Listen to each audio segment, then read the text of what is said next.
watching The Pulse, your weekly guide to global health on Al Jazeera.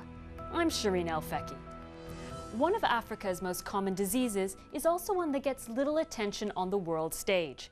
Bilharzia, or Shistomiasis as it's also known, is a devastating infection caused by a waterborne parasite. It's on the rise in Africa, where almost 200 million people are infected. After years of neglect, today there's new interest and new hope in the fight against bilharzia. We went to Uganda to take a look. Lake Victoria is the lifeblood of eastern Uganda. But here in Busia, a district on the border with Kenya, it's also a source of danger in the form of bilharzia. Many of these villagers are likely infected. They may experience the symptoms of bilharzia: abdominal pain, blood in their feces, and a feeling of constant exhaustion. But they rarely connect these symptoms to the disease because they're common to other complaints as well. I don't touch the water, so I'm not likely to get bilharzia easily. But as you see, those children, they are at a very high risk. Not only are they at risk, they're actually part of the life cycle of the disease. What happens is that they come out of the water as they are playing or fishing, and then they pass feces along the shore. And when it rains, the feces are washed into the lake. And once they reach the lake and they are containing bilharzia eggs, the eggs will hatch into tiny worms called miracidia. And these miracidia will swim vigorously looking for suitable intermediate hosts, in this case, Biompharia snails. These are the snails under a microscope. Once the miracidia penetrate the snail, the worms multiply, and in time the snail will release thousands of tiny creatures called cercariae.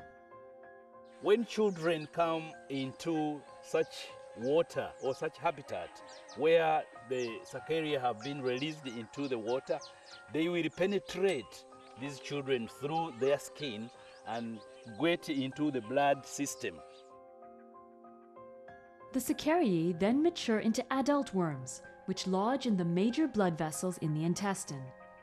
They then proceed to lay large numbers of eggs, which slowly block the intestine, pancreas, and liver.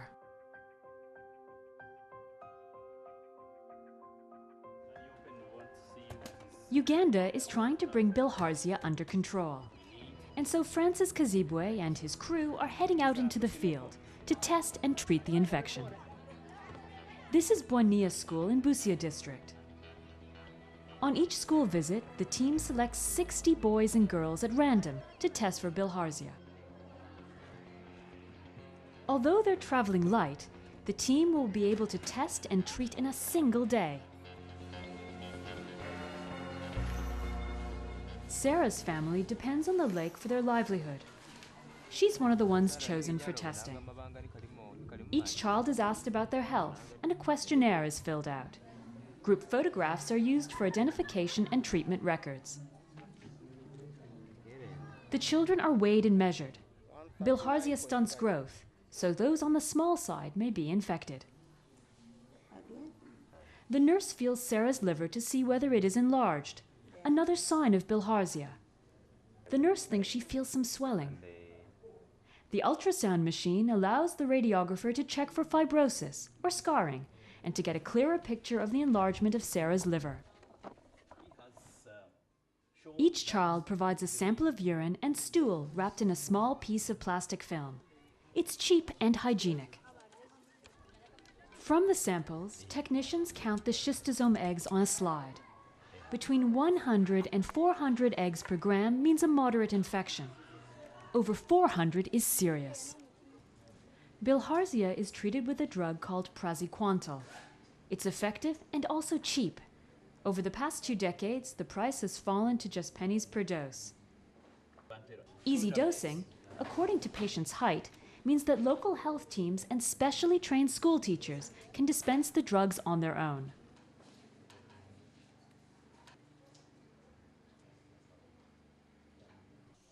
Educating patients is also vital.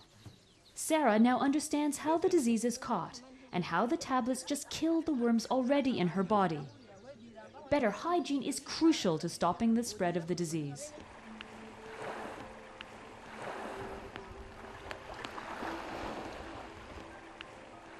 Human beings are central to the life of the bilharzia parasite. But here in Uganda, they're also key to stopping it dead. Joining me to discuss the way forward on bilharzia is Alan Fennick, who's with Imperial College in London, and he's head of the International Shistomiasis Control Initiative. Alan, some countries like Egypt have managed to get a grip on shistosomiasis, yet in Africa it's on the rise. Why is there this difference? Well, it's absolutely true. Not only Egypt, but Brazil and China. They have had national control programs for about 10 years, and they've been very successful. The difference is that Brazil, China and Egypt are not really third world countries. They're not the poorest of the poor countries. Now, in sub-Saharan Africa, it's really a question of priority. The health budget in each of these countries is very low. The prevalence of schistosomiasis is very high. In order to control schistosomiasis, you want a drug program, but it has to involve treating almost everybody in the country, and the relative costs are therefore out of the reach of the governments. Now, there were control programs in many sub-Saharan African countries, and yet those efforts faltered. What happened? These date back to the 1980s. At that time, there's a new drug called praziquantel, which was very effective in treating schistosomiasis, and the drug companies, I think, were rather hoping that aid organizations and bilateral aid would buy the drug and distribute it to all the people in sub-Saharan Africa that needed it. The problem was that, as often happens with new drugs that are under patent, the cost of the drug was relatively high, and it was about $4 per person per year to actually keep treatment. Now, $4 was probably twice the actual health budget of any one country, and therefore schistosomiasis, although it's a very important disease, I wouldn't say that it could possibly be given that level of priority. So it was just a question of money? Was it also a question of systems to actually get the drug out to communities? I would say a bit of both. The financial side, no country is going to give aid for the same problem forever. And therefore, as soon as they stopped buying the drug and donating it, the countries themselves were not able to pick up the cost. But the distribution system was also very important. And many of these projects were actually funded as aid vertical programs, and people came in from overseas and actually distributed the drug. They didn't build up the infrastructure. Yeah, and then didn't build up the infrastructure in the local countries. Now, the rise of schistosomiasis in some parts of Africa is not just due, though, to the failure of control programs. I mean, there are changes going on in the environment as well that are contributing to the spread of the disease. No, that's very true. The schistosomiasis depends on one thing: snails in water. Now, what we have done over the past 30, 40 years is we've started controlling rivers, we've built dams, both in West Africa and in East Africa, and the net result of that is that we've increased the surface water. By increasing the water, we've attracted people to come and live by the water, and because of a lack of sanitation, there has been an explosive increase in the transmission of this disease, which is through freshwater snails. So it's a combination of poor water management and also urbanization that's contributing to the spread. That's correct, yes. Well, no, I wouldn't say urbanization. I would just say a larger concentration of people in rural areas. It's not exactly urban. It's more rural, but it's by surface water. Now, Jeffrey Sachs, the noted development economist, was on The Pulse, one of our earlier episodes, and he talked about his desire to see a new line of financing coming from the Global Fund. The Global Fund focuses on AIDS, tuberculosis, and malaria. He says that it should also have more money available for neglected diseases and healthcare systems. But frankly, it's really difficult to get enough money just to deal with AIDS, tuberculosis, and malaria. For schistosomiasis, it's such a neglected disease. It's so off the radar screen. What is the possibility of getting donors to actually give money to this as well?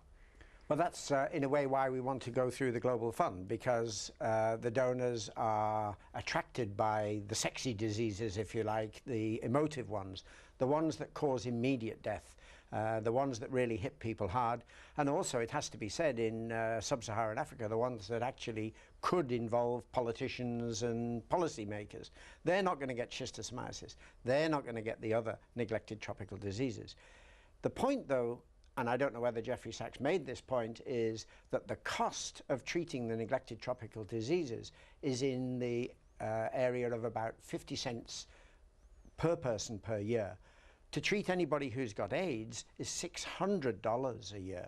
And so for just a small percentage of the amount of money that's collected by the Global Fund, using the same distribution of money to the countries, we could actually eliminate these neglected tropical diseases, which in fact interact with malaria and HIV and TB and make them worse. What's the prospect of a vaccine for Shistomiasis? I don't think the prospect for a vaccine is really worth considering at this time. The organism is too big, it replicates too slowly, and the chances of getting a vaccine against a worm which is a centimetre long are really not very good. And even if they were, the amount of time and effort and distribution that will be needed to treat everybody is probably outside the radar screen of the pharmaceutical companies. So better sanitation and getting drugs to those who really need it are absolutely key. Thanks, Alan. Absolutely, thank you. Join us after the break when we look at the race to tackle a killer virus, avian flu.